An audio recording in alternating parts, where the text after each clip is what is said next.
Итак, друзья, по просьбе пользователя Миша Иванова сделал четырехканальный контроллер для охлаждения с вентилятором чего-то, допустим, процессор будет или еще что-то. Так, и принцип работы такой должно быть. Устанавливаем минимальная температура, при которой вентилятор включается мощностью процентов 20 и максимальная температура, при которой вентилятор уже 100% и выше 100% поддерживается. То есть, если 30 и 50 установили, при 30 градусов включается где-то 20% мощности и линейно увеличивается мощность до 50 градусов 100%. Выше уже постоянно поддерживается 100%. Вот примерно так 4 канала должны быть. И давайте посмотреть видео, как это работает. Итак, друзья, по просьбе пользователя Миша Иванова сделал четырехканальный контроллер для охлаждения процессоров или радиоплат, типа так. Так, здесь видите на дисплее 4 канала, здесь показывает температура, здесь мощность отдаваемый к вентилятору. Устанавливается температура, вот это в каком должен включаться и поддерживаться обороты двигателя. То есть есть здесь минимальная температура. Вот сейчас у нас тут кнопка, вот один нажимаем, держим несколько секунд, меню заходим. Отсюда устанавливаем температура минимальная 30 градусов. От 30 градусов вентилятор включится мощностью 20%. Потом и максимум 50.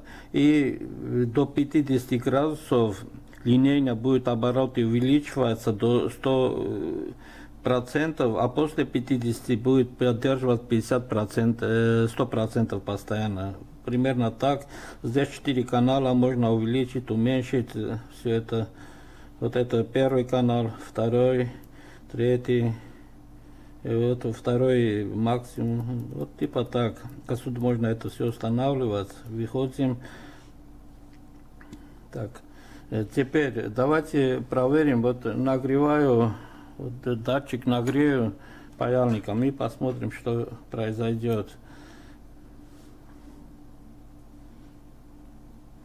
Вот до 30 нагреется и 31 уже включится 20% мощности. И будет плавно увеличиваться мощность, чем вот температура выше становится. Вот обороты увеличиваются еще. И 50 уже будет, 100% будет. Это все, уже 100%. И так далее, уже выше вот 50 градусов будет 100% поддерживать. Вот так. И остальные каналы я тоже так же работают, просто там этот вентилятор один только. Вот отсюда, допустим, нагреваем. Вот, второй канал нагреваем. Вот все. И второй тоже, видите, проценты 45 и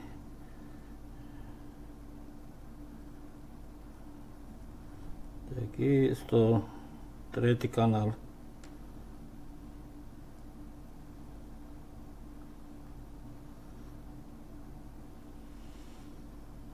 Третий канал тоже.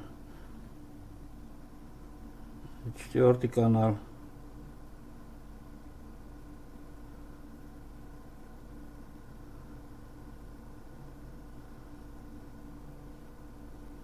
Все, вот таким образом это все работает. И теперь датчик охлаждаю, вот воду бросаю, чтобы опять выключился. Вот уменьшается температура и здесь одновременно проценты. Скорость уменьшается вентилятора. все. 31, меньше 31 градусов он выключился и все. И все, не будет. Вот таким образом это работает, остальные на компьютере. Так, теперь давайте схему посмотреть. Так, схема такая, использовал LCD дисплей 2004, то есть это 20 символов на 4 строки, типа так, Arduino Nano, так, модули вот для управления с вентилятором ERF 540 транзисторах, вот такие модуля. Но здесь я хочу вам сказать, что у него свойство такое есть. Транзистор открывается, полностью открывается при 3,5 вольта, по-моему. Поэтому лучше на входе делитель напряжения делать. То есть построечный резистор подключить, регулировать так, что при 5 вольт, если подаем на затвор вот где-то 3,5 вольта, чтобы было. Вот так регулировать, чтобы более точнее работал.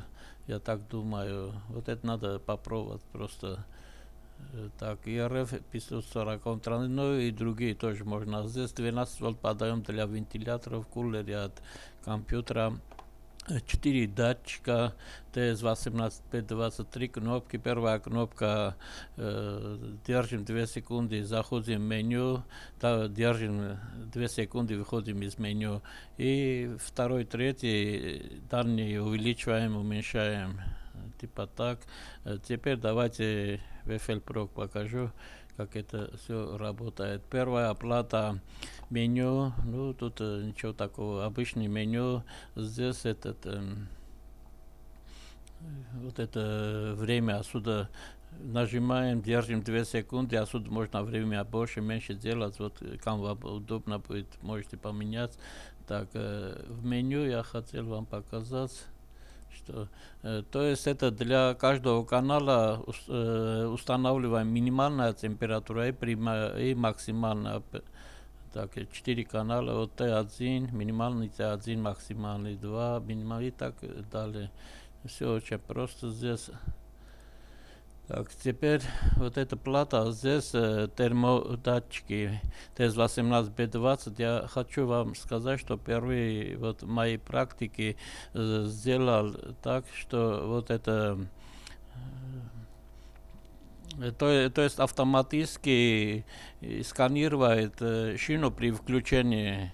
Arduino сканирует шину, вот, на котором вот, подключен датчик, и адрес записывает в этот массив. Типа так. То есть теперь уже не надо вот это найти адрес вашего датчика, прописать это все автоматически делается. Это, я думаю, очень хорошо, а то мне очень много постоянно пишут, вот почему не работает то 006 показывает или еще что. Вот сейчас это не должно быть. То есть любой датчик подключите и будет все нормально работать. Не надо будет писать. И здесь это по мощности, вот как это работает. Ну, здесь тоже интересное решение есть. Вот использовал нелинейное масштабирование. То есть здесь так температура подается сюда на вход, и здесь до 30 градусов, после 30 до 30 градусов на выходе 0, вот здесь 0. После 31, 20% мощности. Здесь отсюда можно вот это поменять. Если вот вам надо будет, что 20 это много, 10 можете записывать, вот это где R13. Здесь можно 10, 0 или любой там. То есть он просил мне 20, я 20 установил. То есть доходит 31 градусов, на выходе 20%. Температура увеличивается до, ну, я там это 50, изначально 30 и 50, то есть до 50 градусов увеличивается здесь линейно мощность увеличивается до 100 градусов, а далее уже держится. То есть типа так, но здесь, то есть мы устанавливаем минимальное и максимальное, которые сколько хотим. Нам необходимо, допустим, если минимально 40, минимально 40 установим, максимально 60, и в этом пределе будет работать. Так что вот типа так. После вот отсюда здесь опять масштабирован использовал, то есть здесь с 0 до 100, а здесь с 0 до 255. Это выход, отсюда подключаем диммер. Вот типа так. Все, и 4 идентичные каналы, все одинаково работает, только вот это входы, и датчики и выходы разные. И еще здесь вот эти с блоком меню вот это значение сюда, то есть это записывается энергонезависимая память, что установили, так и будет держаться. Так, все. Скетч, схема будет у меня на сайте, кому интересно, можете скачать, вот попробовать. Спасибо за внимание, до свидания.